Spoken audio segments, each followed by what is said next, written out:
Hey guys, welcome back to the channel. So last week we talked a little bit about finding your ideal customer and how to do that, or when you're just planning your business in general. So let's start with what you know when you're doing your market research. You're gonna ask yourself a couple of questions, figure out exactly what you think your ideal customer profile is. So like we talked about in the last video, these questions are going to consist of things like, what age range do the majority of your end users fall into? I know there's going to be outliers. The main thing to focus on is probably 80% of your users are going to be within one key age range, and that's who you're serving with your service or product. Which gender do the majority of your customers identify as? Will your product or service serve high income earners or low income earners or both? So it's important to identify exactly what your target market is. If you try and advertise to everybody in a blanket statement, you're just not going to connect with your customers as much as you could if you sold a product that spoke directly to them and their financial situation. All right, now that you've gotten out of your head what you already know, it's time to forget everything that you think you know. You've established what you think is your core customer, who your market is, who your ideal customer it is. Your customer avatar is what we're going to call this. So if you can envision this person to be a certain way, and that's always helpful when you're getting into actual sales. But now we're going to take that avatar and we're going to modify it based on what the factual information is by doing some market research. There's a couple areas that you can look for market research. It depends what industry you're in. For big industries like retail, banking, different stuff like that, it's pretty easy to dig up studies from independent sources. If you're just starting your own business or expanding your small business, there's no need to pay for market research. There's a lot of free information out there and you can check them yourself and cross-reference with other sources. A lot of them are done by universities, government agencies. They're just posting the facts for you. They're not trying to sell you anything. Another thing that you can do is find people that are already using a similar product or service via social media, talk to people in your community, do a survey on your Facebook page just amongst your friends and family to see who uses this service, and then compare those results to the customer avatar that you established with your own thoughts. One disclaimer here, don't be afraid to modify your customer avatar based on the information that you find. You need to record what you think your customer avatar should be, and then after you've done your market research, if you get proven wrong by these studies and the facts and what's coming back at you, you need to modify your customer avatar and accept the fact that you maybe didn't know exactly the age range that would be best for your product or service. This can be hard for some people. If you're into psychology, you might have heard of a little thing called cognitive dissonance. In general, our minds are just designed to not want to believe that we are wrong, especially about ourselves and anything that affects our self-image. So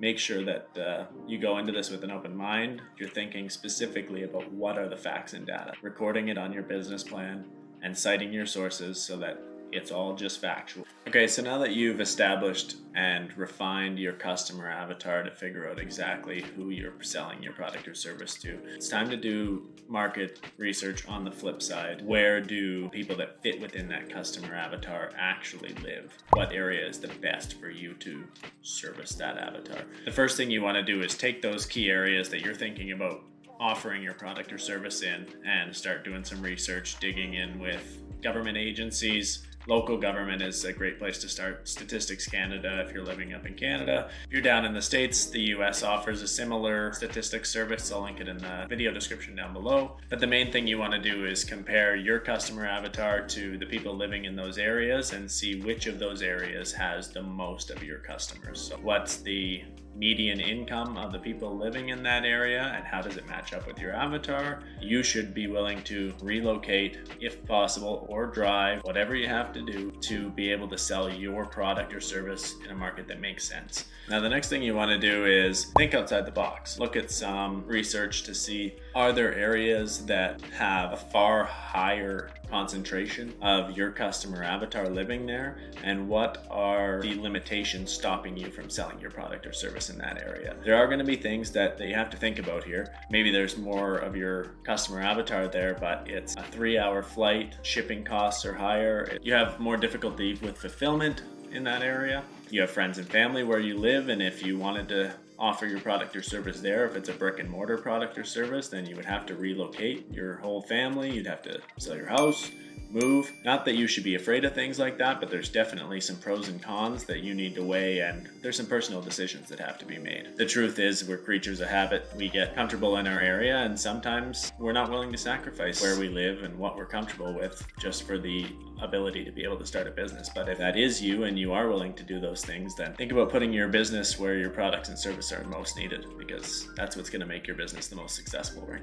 One other thing is the cost of living within that area. Median income level might match up with the product or service that you're trying to sell in your customer avatar, but if the cost of living is exorbitantly higher in one area versus another, then people don't have as much free cash flow. So that's just another consideration. So let's do a recap on what we learned today. Number one, you want to create a customer avatar based on who you think your ideal customer is. Number two, you want to verify those assumptions and perfect your customer avatar based on market research. Make sure that you record all the facts and data you can, get all that stuff into your business plan, and modify that customer avatar to exactly what the market research shows the person who is most likely to purchase your product or service is. And last but not least, number three, you want to find out where the highest concentration of that customer avatar resides in a market that you can realistically service based on the constraints that you have within your own life. There's just a lot of things to consider, so make sure that you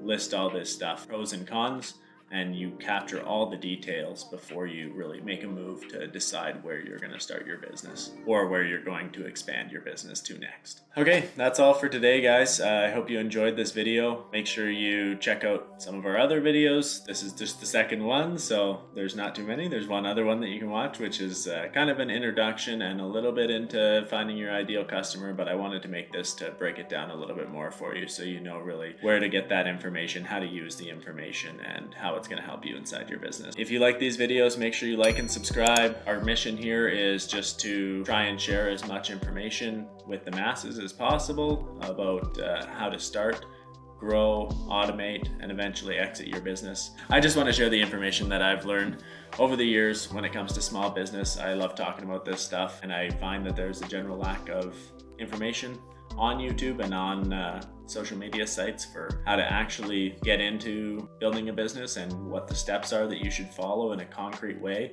not just general philosophies, but actual concrete steps that you can take towards starting or growing your business. So let me know how we did in the comments below. I appreciate your support, and feel free to let me have any feedback that you have on the videos as well. If you think there's some points that we could touch on a little bit more in depth, if there's some more information that you're looking for or other topics you want us to focus on in the future.